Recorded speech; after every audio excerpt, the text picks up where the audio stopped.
tenemos el pescador en busca del pulpo que se le perdió ayer.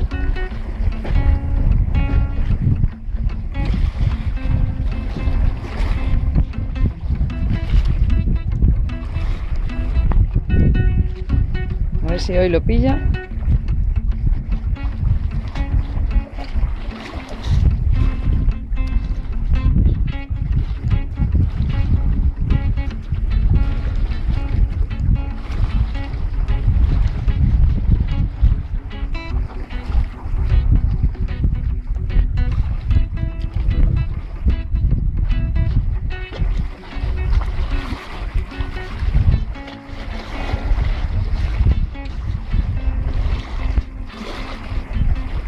Negri, a ver unas palabritas para la filmación. ¿Cómo va la pesca?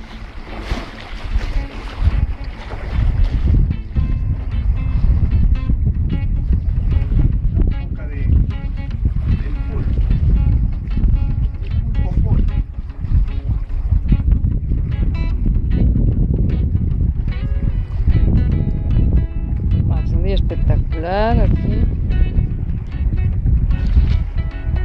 Allí al frente Mera, donde vamos a pescar a veces al farito. Un velero.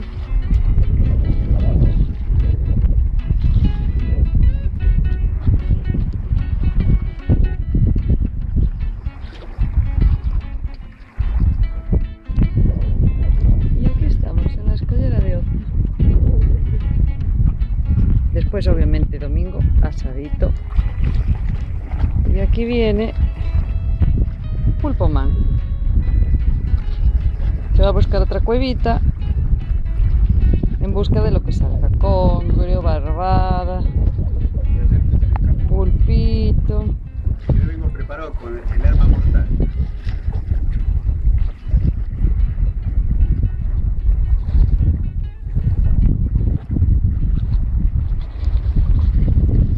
Bueno, vamos a esperar un rato.